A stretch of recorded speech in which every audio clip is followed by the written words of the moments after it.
Shabbat Shalom, everybody. Welcome to another edition of the Daily Bread. This week's Parashat is Parashat Nitzavim Vayelek, a dual Parashat. It's Parashas number 8 and 9 of the book of Devarim.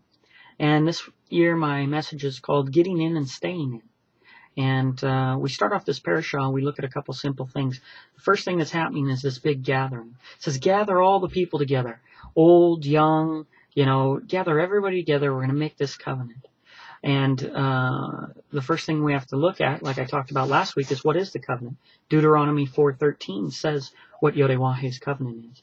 It says, and he declared unto you his covenant, which he commanded you to perform, even 10 commandments, and he wrote them upon 2 tables of stone. So we start off by seeing that all the people are expected to keep the commandment. This is the covenant, the agreement that they will obey the words of Yodewah, and he will be their Elohim. It's the same covenant that's been going on from the very beginning. And then we get into this concept of what happens if someone in the Parashat talks about what happens if someone leads you astray. If there's some evil among you that starts to entice you away from this covenant, which is really obedience to the commandments.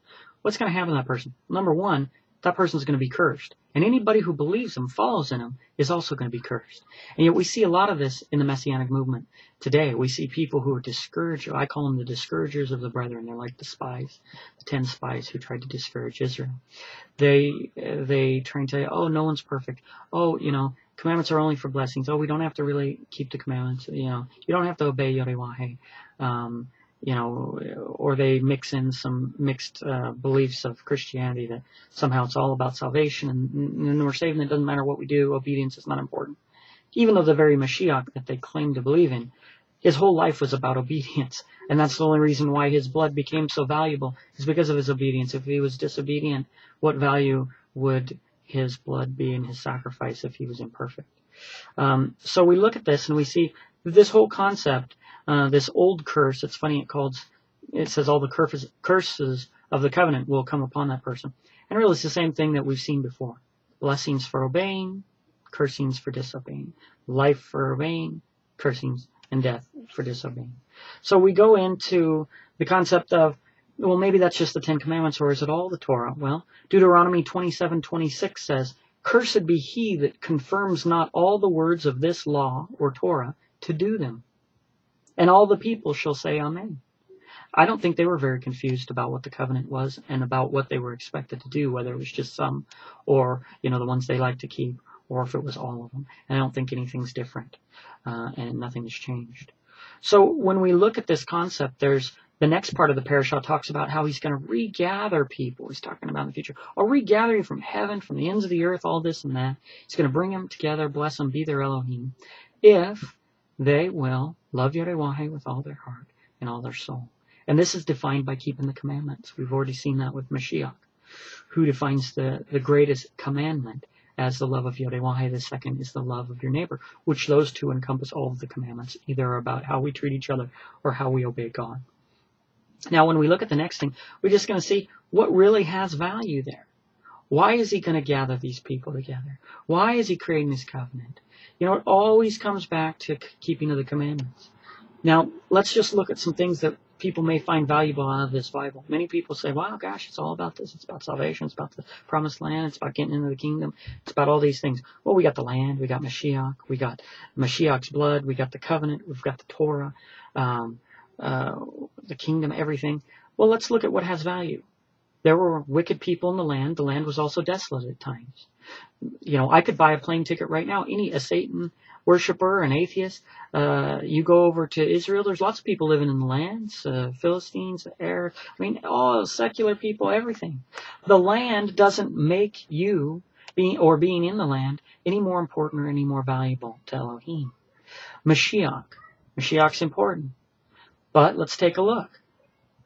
You have even the devils in James recognized who Mashiach was.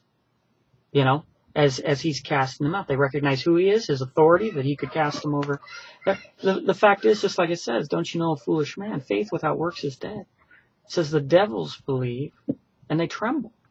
But see, the fact is that many people say they believe in Mashiach and they think that's good enough. They think, boy, if I just believe. I know I believe in my heart and somehow that's okay, even though they disobey the commandment. We look at the blood of Mashiach. Is it good for everybody? Does it atone for the sins of the Pelishtim, or how about the Yevusi, who are going to be wiped out entirely, every breathing creature, or Amalek, or see, there's lots of people that even among Israel, they had the even with the regular sacrifices, they had the atoning blood, Yom Kippur, which is coming up, and yet many people in the wilderness were destroyed for their own wickedness. They can't stop back and say, wait a minute, before you stone me, right, the person gathering kindling on the Sabbath, wait a minute, last Yom Kippur, I have some blood that atoned for me. And coming up, I know in the future I'm going to have blood that atones for me. Well, was that enough? Or did they still get punished? Then we go to the covenant. I'm under the covenant. I'm in the covenant.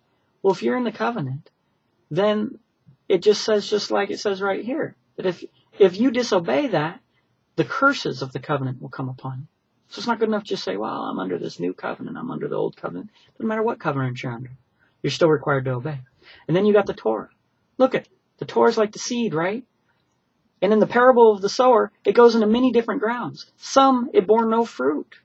Some, it was very fruitful. Now you're talking about the Word of God. So sitting around and talking about how great that seed is, that Word of God is great, God is great, Mashiach's great, the Word of God, the Torah we have is great. You could say that till your face is blue. Fact is, that won't impact you nearly in any way as much as your obedience to the Torah. That's what it comes down to. You could say it's great all the time, but it's how fruitful are you with that Torah, not how incredible is that Torah.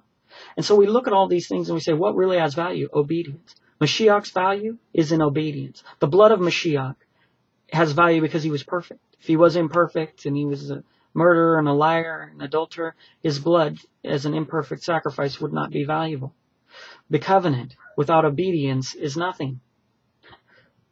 The land, the prophecy of the return of Israel was that they were going to return to Torah. If you read, everyone always, look at, the Jews, everybody returned to Israel.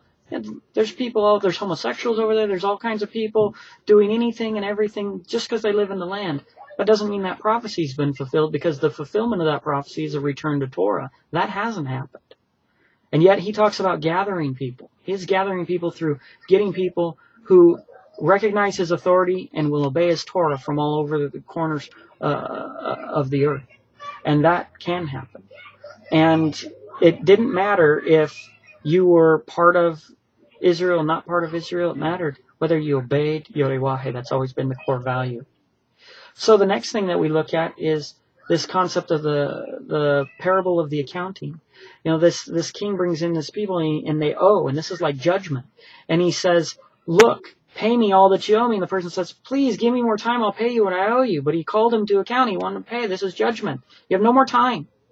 And the guy finally says, okay, I'm going to give you mercy. I'm going to give you more time. I'm going to give you a loan. The word there says forgive, but the actual word for forgive is used multiple times in there. And for this one word, it's not actually the word forgive. It's a different word, but they translate it as forgive. And it's the word for loan. See, what he asked for was more time. What he received is a loan for more time. Then he goes to collect some debt from other people who owed him to bring it back to pay his original debt.